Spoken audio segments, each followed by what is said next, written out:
Você acha que é só no Brasil que coisas absurdas acontecem? Bom, aqui acontece e acontecem muitas, não é mesmo? Porém, lá fora, as coisas também ocorrem. Veja só esse caso que está acontecendo lá nos Estados Unidos, que eu acho muito interessante trazer aqui. Tá abalando lá, tá abalando as estruturas, o pessoal só fala nisso. Tá rolando Copa, ninguém tá nem aí pra Copa, quer só saber desse caso aí, tá bom? Que é o caso do Lego. Lego. Mas o que que é isso? Lego, Ed? Sim. Olha que absurdo. Um senhor de 80 e poucos anos, ele passou toda a sua vida colecionando Lego de Star Wars. Não me pergunte o que é Lego Star Wars, como funciona, porque eu nunca fui muito fã de Lego. Eu sei que você vai no 99 aqui na esquina e você compra aquele saquinho de Lego por 10 reais, né? Mas o Lego mesmo, a marca original, é um produto caro e que tem marcas registradas, como por exemplo Star Wars, ok? Esse senhor ele passou então a vida toda juntando Lego de Star Wars, e aí ele chegou nos seus 80 e poucos anos, ficou doente, e o filho gostaria de vender então esse Lego, que custa nada mais nada menos que 200 mil dólares. 200 mil dólares, 1 milhão de reais para cima é o que custa esses Legos, que o senhor passou a vida toda guardando. Chegou nos seus 82 anos, tinha um patrimônio em Lego de 1 milhão de reais. Ficou doente, o filho tentou ajudar ele vendendo esses Legos. O que ele fez? Ele foi até uma loja chamada Bricks and Minifigs. Essa loja, ela ela é uma franquia. Bricks and Minifigs é uma corporação muito grande lá nos Estados Unidos que justamente lida com essa parte nerd aí, tá? Não fui muito atrás, mas com certeza eles devem vender e comprar muito Lego, tá bom? Aí o que acontece? É uma loja e na cidade desse rapaz que foi vender o Lego, tinha uma franquia dessa loja. É a mesma coisa do McDonald's, né? A sede do McDonald's é lá nos Estados Unidos, mas na sua cidade tem uma franquia do McDonald's. Alguém comprou a marca e tá vendendo o McDonald's ali, né? Mas a marca ainda pertence lá para os Estados Unidos. Pois bem, aqui é a mesma coisa. Bricks and Minifigs tem a sede lá em alguma cidade dos Estados Unidos e a loja franqueada estava na cidade desse rapaz. Esse rapaz levou a coleção de Lego dele lá para a loja e falou o seguinte, olha, vocês vendam esses Legos aqui para mim, já que tem muito público assim aqui, vocês ficam com uma parte do valor e vocês me dão todo o resto porque eu quero ajudar meu pai, né, ou algo nesse sentido. Beleza, aceitaram, fizeram um contrato ali, e aí, meu caro, depois de um tempo, esse rapaz ele ia todo mês lá pegar os valores, tá? Todo mês ele ia lá e coletava um pouco do lucro que a loja, né, um pouco das vendas que a loja fazia. Pois bem, certo dia ele chegou lá e não era mais a mesma dona que estava atendendo. Não era mais o mesmo dono. O que aconteceu?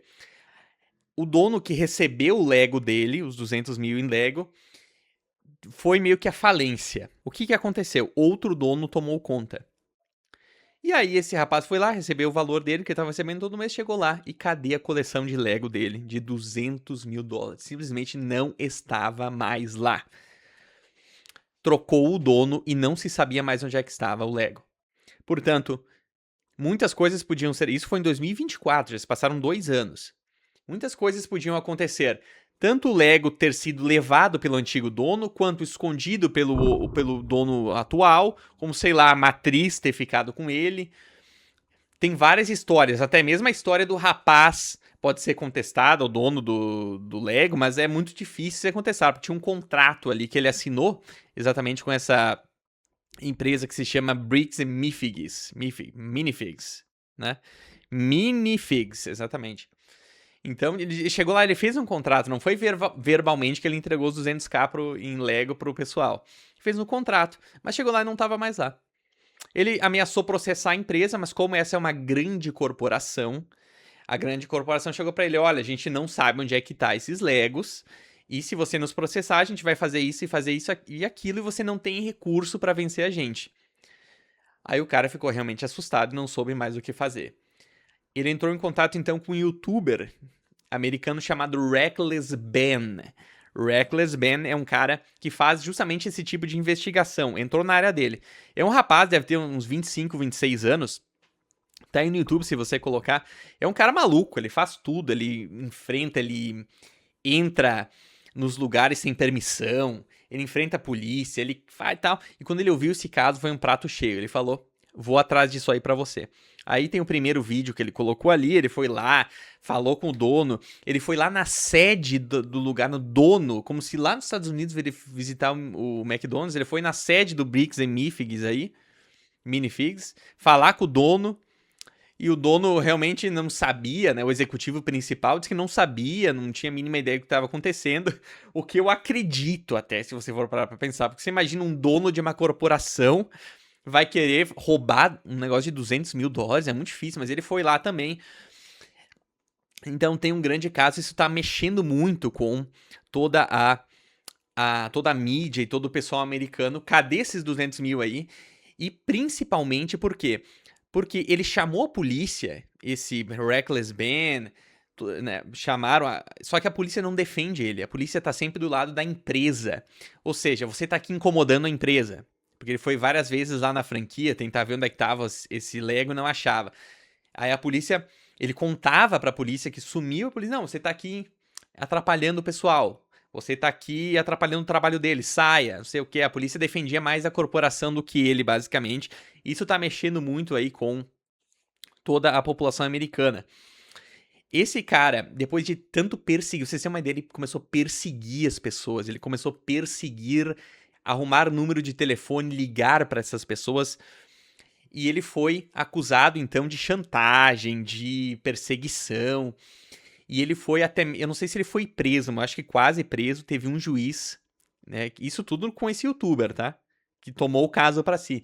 Teve um juiz, inclusive, que proibiu ele de falar qualquer coisa sobre o caso. Olha que impressionante.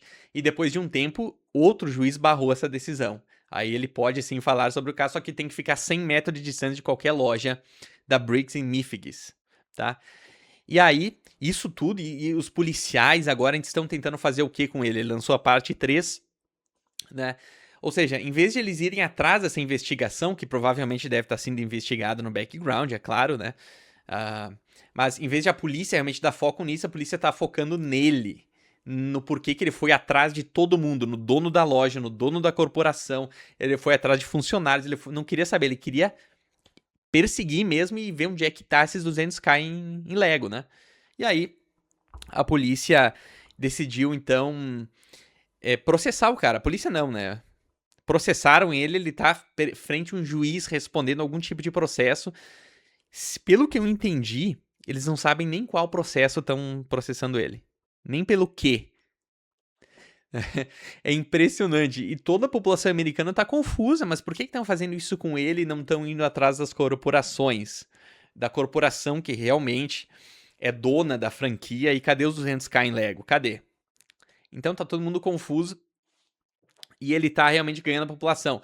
Claro, ele não é um santo. Você vê o vídeo dele, você vê que ele é um rapaz bem sensacionalista, extremamente sensacionalista, esse Reckless Ben.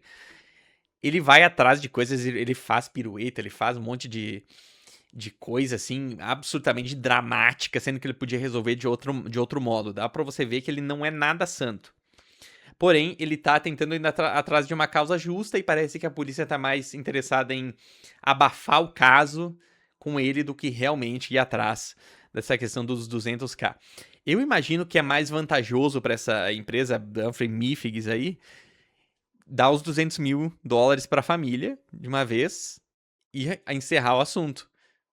Não é mesmo? Porque com certeza eles tiveram mais de 200 mil dólares de prejuízo com esse caso, porque realmente abafou demais lá.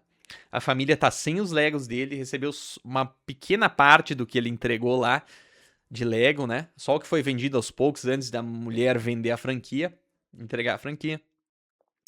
Então, realmente tá bem, extremamente confuso. Tem uns vídeos aqui do YouTube do Reckless Ben, escreva aí, Reckless Ben, ou caso, escândalo do Lego, que aí você já vai ver, tá? Isso mostra pra gente o quê? O quão a gente tem que cuidar do que... tem que prestar atenção em absolutamente tudo. Quando o assunto é alto valor agregado, até mesmo em Lego, a gente tem que ter o dobro de cuidado. E nós temos que ter tudo absolutamente documentado. O rapaz disse que tinha, mas mesmo assim sumiu o Lego. Mas tem que estar de olho sempre. É realmente impressionante, você tem que pensar em tudo. E também o fato de que, inclusive esse Reckless Ben, ele nem pediu advogado. Ele foi representado, decidiu se representar nessas acusações que estão fazendo contra ele aí, que ninguém sabe o que é, basicamente. Ele tá se representando, ou seja, é um sensacionalismo, ele podia ter pego um advogado. Ele tá se representando pra fazer um sensacionalismo barato ali com toda a população, né? E todo mundo tá preocupado com ele e tal. Então olha só que impressionante. Então isso indica o quê? Que a gente tem que cuidar e que sim, grandes corporações sempre vão ser protegidas, tem muito poder, tem muito dinheiro. E é muito difícil para um civil ganhar um processo contra uma supercorporação quando essa corporação está disposta a enfrentar.